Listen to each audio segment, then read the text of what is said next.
hay-adda khayriga Khadiija Foundation ayaa waxay lacag u qaybisay caruuraha agoomaha ee ku nool degmada Shiiq ee ka tirsan gobolka Saaxil. Caruurtani lacagaha loo qaybiyay ee agoomaha ayaa waxay tiradoodu ahayd 220. Munaasabad lagu qabtay hoolka dowladda hoose ee degmada Shiiq ayaa waxaa ka soo qayb galay maamulka degmada Shiiq iyo waalidiinta dhalay caruurtaasi, waxaana ugu horeyntiiba halkaasi ka hadashay maamulaha guud ee hay-adda khayriga Khadiija Foundation Maamul Rooda Cali Fidin iyo xildhibaan Maxamed Faarax Kooshin, waxayna faahfaahin ka bixiyeen lacagahani ay maanta u qaybinayaan caruurahan agoomaha ah. aad iyo aad baan reer Sheekh Diin salaamaya. Horta Ilaahay baa mahadlayno maanta isu keenay halkan inaynu wada tashano waxyaabaha ay naga qaldan waa inaynu saxnaa. Waxa la idinka rabo shuruudihiina aad buuxinaysaan inaad saxdaan. Markastaba dhibaato weyn baa naga haysata Sheekh xildhibaanku, markastaba intaasoo liis baan u soo dirnayo u soo saxaayo wuu idinku daalay. telefoonadiina ma furtaan, waraaqahiina iskuulku way walaaqan yihiin, caruurta inta badan iskuuladooda ma saxna, waxbaa ka siya sanad kastaba shahaadad nooca la keenaya. Te qofka kaafilkee lacagta ku siinayaana mar kastaba ilmihii haddaad maanta tidhaahdid iskuulka u keentid, sanadka dambena iskuulka la keentid, sanadka dambeysana iskuulka la keentid, dee ilmihii waad la wareegaalaysanaysaa, dee ilmihii sax wax u baran maayo. muhiimadda ugu horeysa Khadiija waxay idin siisaa amba maxay tahay hay'adan waxay idin siisaa waxa weyn ilmaha in la idin la kaalmeeyo, ilmaha wax la baro, ilmaha mustaqbalkiisa laga shaqeeyo. Aabihii ka baxay halkii aabaha amba kaalintii aabaha ayaanu doonaynaa inaanu buuxino, Ilaahun baa buuxin karaya. ila mar kastaba iyo goor kastaba Ilaahay baa mahadle. mahad Ilaahay baa inaga mudan iyo dawladda Imaaraat Al-Arabiya Al-Mutaxida ee caruurteeda inoo kafaalad qaaday, ee caruurteena inoo masruufaysa, inagoo is arkin walaalaha ee xagga Ilaahay ku walaalowdeen ad islaamku idinka dhaxeeyo aanaydan is arkin.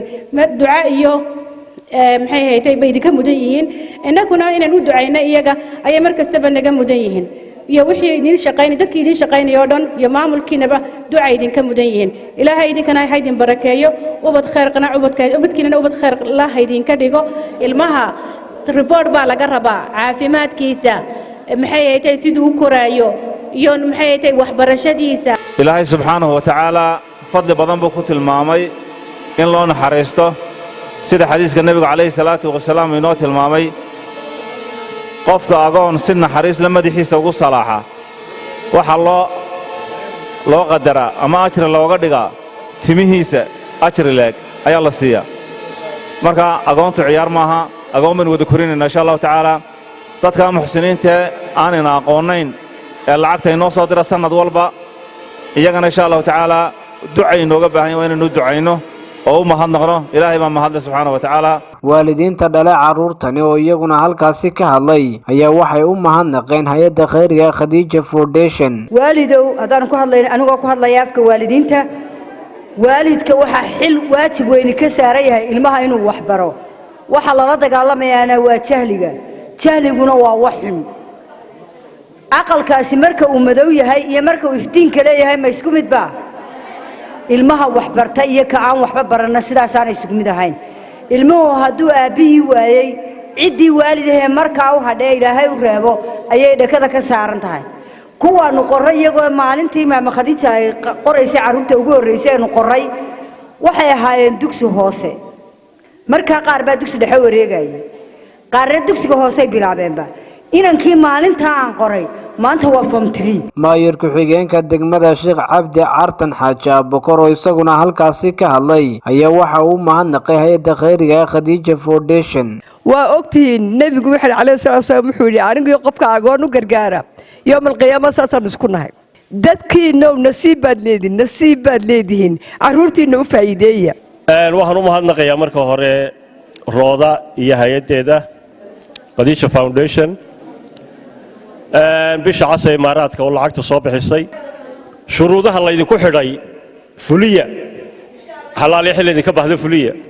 telefoonadiina hal la helo wixii la yiraahdo soo sax hadee soo sax inta biya laga bariyay inta laga bariyana maaha.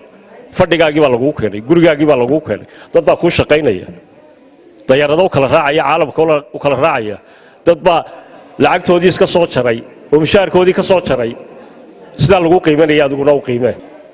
agoon baa la idinku dhiibay baa la yiraahdaa caruurta ayaa lacagta la idinku dhiibay. agooni waxay leedahay oo garanaynaa. agooni waxay leedahay malaadee diintu ilaguma dhagaha waynu ka wada baqalnay haddaydan si fiican u garanayne xoolo agoomeed qof aan wax dhigta wax ka baqli ma jiro xoolo agoomeed baa haysan waxa ila idinku tala galayna taanayda halkeeda mariya mar labaad baan u mahadnaqayaa Rooda iyo Qadisha Foundation bisha casay maaradkana oo mahadnaqaynaa waan inuu ducaynayna ilaahay muraadkooda oo aan macsi lahayn bay lagu ducaynayna ilaahay midigta ka saaro Cabdirasaaq Qaasim Jaamac wararka telefishinka Badda Cas degmada Shiiq ee ka tirsan gobolka Saaxil.